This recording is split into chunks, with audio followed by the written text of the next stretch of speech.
Vous écoutez le quiz issu de l'émission spéciale S601 Sony, Optique Sony eMount, une monture pour les gouverner toutes, diffusée le 16 mai 2023.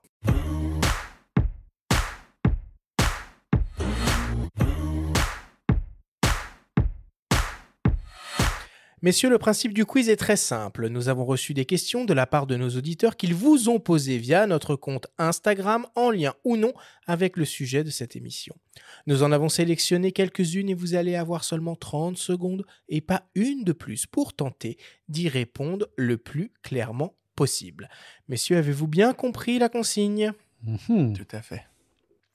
Première question pour toi, Fabrice, qui nous vient de Voodoo Child 46. J'avoue ne pas très bien comprendre la notion de tropicalisation d'une marque à l'autre. Qu'est-ce qui indique qu'une optique est tropicalisée chez Sony ? Alors, la notion de tropicalisation, c'est pas quelque chose qu'on utilise. Hein, c'est quelque chose qui est tropicalisé, c'est quelque chose qu'on peut presque plonger dans l'eau. Nous, on parle de protection tout temps. Effectivement, on a des niveaux de protection tout temps qui sont, on va dire, plus haut de gamme sur du G Master et du G que sur des objectifs Sony standard. Après, souvent, on a un petit joint au niveau de la baïonnette qui peut indiquer un niveau de protection tout temps. Voilà, il n'y a pas de normes. Oui, il n'y a pas de normes IP qui sont indiquées. Il n'y a pas de normes. Les normes IP sont des normes limite presque d'étanchéité. Donc là, on n'est pas à ce niveau-là. Hein. Ça, c'est des normes de protection tout le temps. Il n'y a pas de normes. Mais le petit joint au niveau de la baïonnette indique qu'il y a une protection tout le temps. Bon. Deuxième question pour toi, Christophe, qui nous vient de Ben & Nuts. Quel drôle de nom. Quelle est l'optique idéale pour faire du portrait ?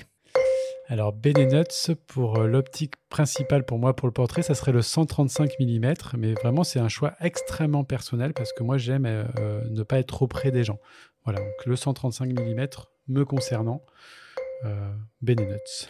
Mais t'as déjà essayé de faire du portrait avec des trucs plus vénères, genre 400-600 mm, ça donne des rendus incroyables. Hein. Bah, du coup, moi j'ai longtemps utilisé le 70-300 G de chez Sony, que je trouve hyper intéressant aussi pour les portraits au Festival du film d'Angoulême, et ça m'a allé très très bien.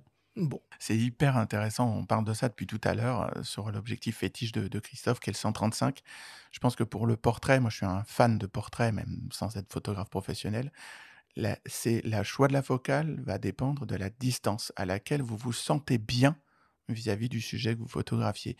Il y a des gens qui peuvent faire du portrait au 50 mm, au 40 mm s'ils sont assis à table à côté d'eux. Et il y a des gens qui vont faire, toi, effectivement, pour des raisons de distance, et t'arrêtes pas de le dire, Christophe, je suis un peu plus loin parce que j'aime bien être un peu plus loin. Donc voilà, donc ça peut aller très loin. Cartier-Bresson était au 35, je crois, pour ses portraits. Tout le temps au 35. Voilà, donc... Voilà. Bon. Mais c'est là que les optiques macro sont hyper intéressantes en portrait. Et tu le disais tout à l'heure, le 90 mm macro, lui, chez Sony, est trop piqué, trop détaillé. Mais je trouve que les optiques macro permettent à la fois la distance, au 90, 100 mm, et à la fois d'aller très près. Là, tu es très très près. Si tu utilises le macro au 90, c'est de l'exploration de la peau. C'est ça.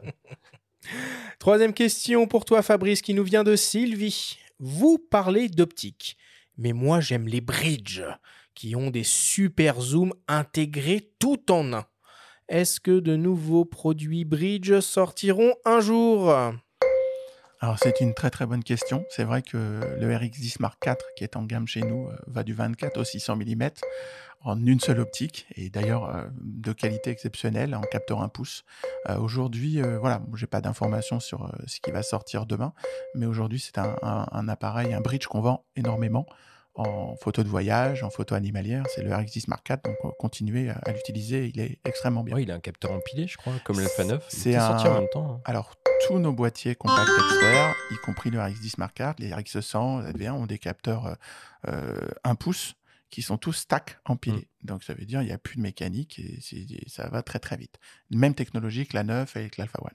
Quatrième question pour toi, Christophe, qui nous vient d'un dénommé Philippe. Est-ce que tu me prends en stage avec toi sur un gros tournage ? Alors Fifi, écoute, avec grand plaisir. Alors moi, pour les gens, effectivement, je prends des stagiaires avec moi, donc il faut m'envoyer des candidatures.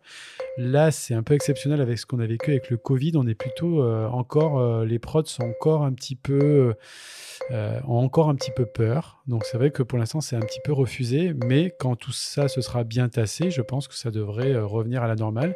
Et je prends des stagiaires quasiment sur tous les films que je fais, donc avec plaisir. Donc j'aime partager et je pense que justement les photographes de demain, mon métier va suffisamment mal pour essayer de les former au mieux. Donc si moi je peux leur montrer la voie, chose que j'ai pas eu la chance d'avoir et que je peux le donner, je pense que c'est assez intéressant. Et puis moi j'ai toujours cru au partage et pas à la concurrence entre les gens, donc je me suis toujours dit ça crée une effervescence. À chaque fois que je vois quelque chose, je me dis oh, il a fait ça, c'est génial, peut-être que moi je pourrais arriver à trouver un truc encore mieux. Donc voilà, j'ai toujours été dans le partage en tout cas à ce niveau-là. Bon. Et enfin pour terminer, une question de mes soins, une question qui tue. Fabrice, Christophe, si vous deviez choisir une seule optique jusqu'à la fin de votre vie, ce serait laquelle et pourquoi? Là, Fabrice, c'est toi qui commence. Focale fixe ou zoom? Ce que tu veux. Une seule. Moi, je prends le 20-70. 20-70 mm. F4, ouais. Pourquoi? Tu m'as dit qu'il fallait qu'il en reste qu'une seule jusqu'à la fin de mes jours. C'est celle qui me permettra de faire le plus de photos. Ouais, tu l'as bien expliqué pendant l'émission, couvrir à la fois le 16-35 et le 24-70. Mais c'est vrai, hein, on passe souvent de l'un à l'autre. Et... J'ai beaucoup joué avec depuis sa sortie et c'est juste un régal. Cette optique est un régal, quoi. Bon, Christophe, je relance le chrono. Moi, si je devais... C'est une question qui est très difficile, mais finalement, c'est assez simple. Je dirais le 50-1-2. Ok. Parce que du coup, j'aurais tendance à dire le 135, mais du coup, si j'en avais plus qu'une, je serais extrêmement limité. Trop loin. Voilà, exactement. Et donc, avec le 50, j'aurais la polyvalence de toujours faire quand même mes plans larges et avec le crop dans l'image, de retrouver ma sensation de 135. Bon, il reste 3 secondes. Benjamin, toi, tu répondrais quoi à cette question? Moi, le 28 mm, mais chez Sony, il n'y en a pas un qui me botte beaucoup. S'il y a le 28 mm F2, mais ouais. que j'aime beaucoup, il est très bien, hein. Mais j'aimerais qu'il soit revu pour le coup. Oui, tu aurais bien un petit en version G avec une bague de diaph, ouais, je comprends. Absolument. Ouais, on nous demande aussi le 28, c'est une focale que j'ai beaucoup utilisée avant aussi, c'est très intéressant. Puis elle est vraiment compacte. Elle est compacte et moi, c'est vraiment la focale un peu à tout faire, le 28. Ouais, c'est vrai. Bon, allez, on conclut le quiz là-dessus. Merci à tous.